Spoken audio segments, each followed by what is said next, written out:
حبايب قلبي، ازيكم؟ عاملين ايه؟ يا رب كلكم تكونوا كويسين. انا مرمر. انا جايه النهارده هكلمكم عن الباليت ديت من NYX، باليت تصحيح عيوب البشره او باليت الكونتورينج. الباليت دي فظيعه جدا جدا، فظيعه بجد جباره. آم، انصحك بيها اكيد، يعني ما تتردديش فيها. لو انتي فيكي عيوب في وشك، في عندك تصبغات، لون فاتح لون غامق في وشك، لما بتيجي تحطي الفاونديشن مثلا فبيقلب معاكي بالوانات تانية غير لونه. فطبعا لازم ده على طول تعرفي ان انتي لازم تحطي قبليه كوريكتور.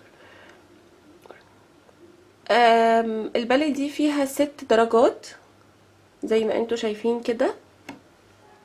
هتكلم عن لون معاكم. اول درجة الاخضر. الاخضر ده ايه وظيفته؟ وظيفته ان انتي لو بشرتك فيها احمرار او فيها حبوب حمراء، بتاخدي اللون الاخضر ده وتحطيه على اللون الاحمر.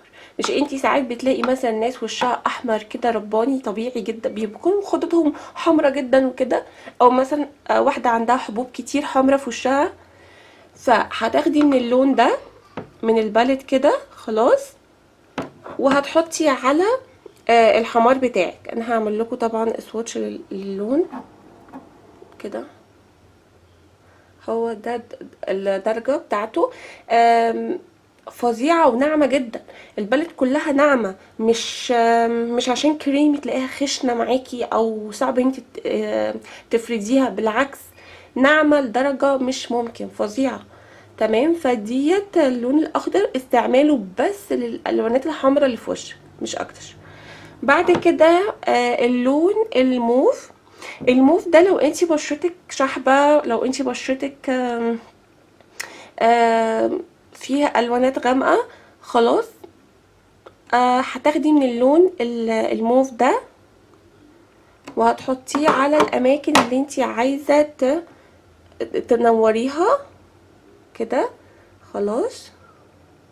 طبعا الالوانات افتح، يعني اقوى بكتير من ما انتوا شايفينها دلوقتي.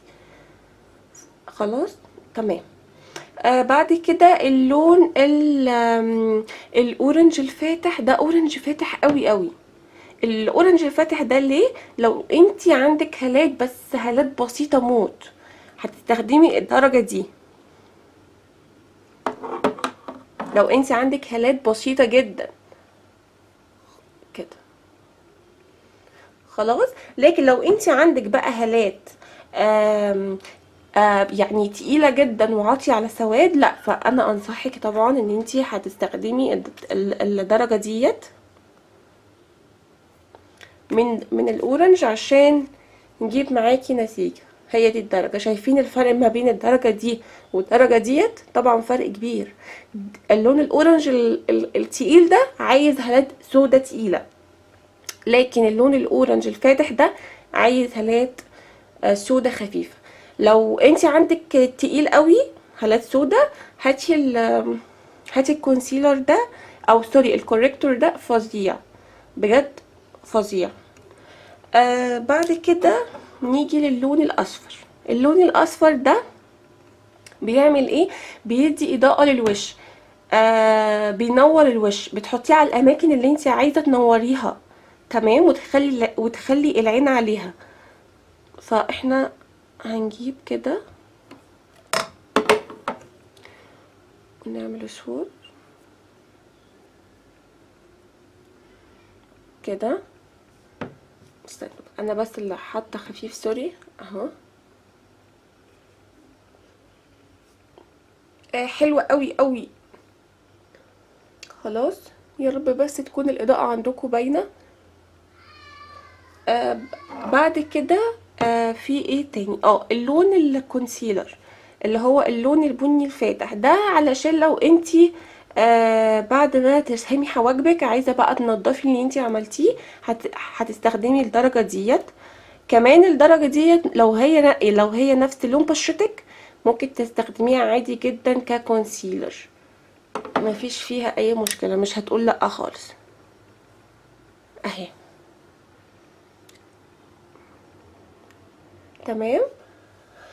طيب بعد كده اللون الاخير خالص واللي هو البني ده، اللي هو ده درجة الكونتور. لو انت عايزة تعملي كونتور يمشي معاكي طبعا كونتور. لو حبيتي تصغري الانف، تصغري الخدود، هيمشي طبعا معاكي اهو.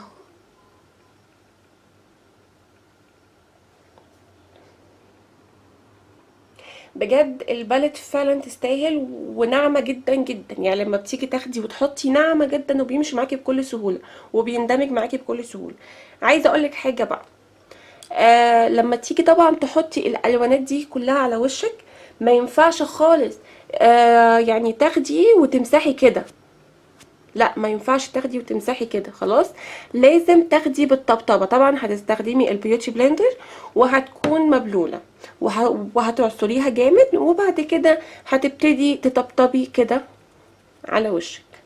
طبعا هتخلصي لون لون، ما ينفعش تدخلي كله في بعضه، لا. يعني انت مثلا حطيتي اخضر وموف واورنج، فهتروحي للاخضر، وبعد كده هتطبطبي عليه لحد ما اللون يروح، وبعد كده هتروحي على الموف، وبعد كده هتروحي على الاورنج، وهكذا.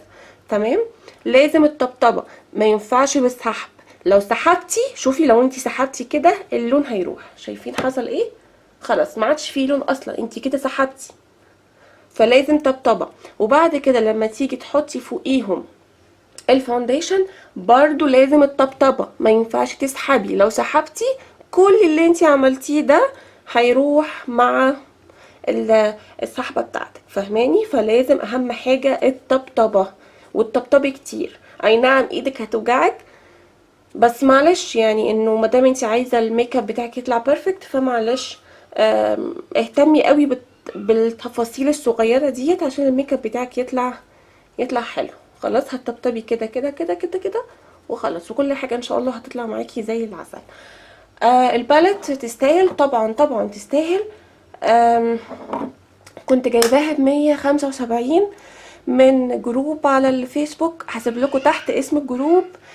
بنصحكم بيه جدا، فظيع. وما تقلقوش، الجروب معاملته حلوه جدا جدا.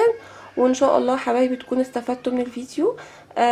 لو عاوزتوا اي حاجه اكتبوها لي تحت في الكومنتات، وما تنسوش اللايك والشير والسبسكرايب. واكيد اكيد بموت فيكم، وباي باي.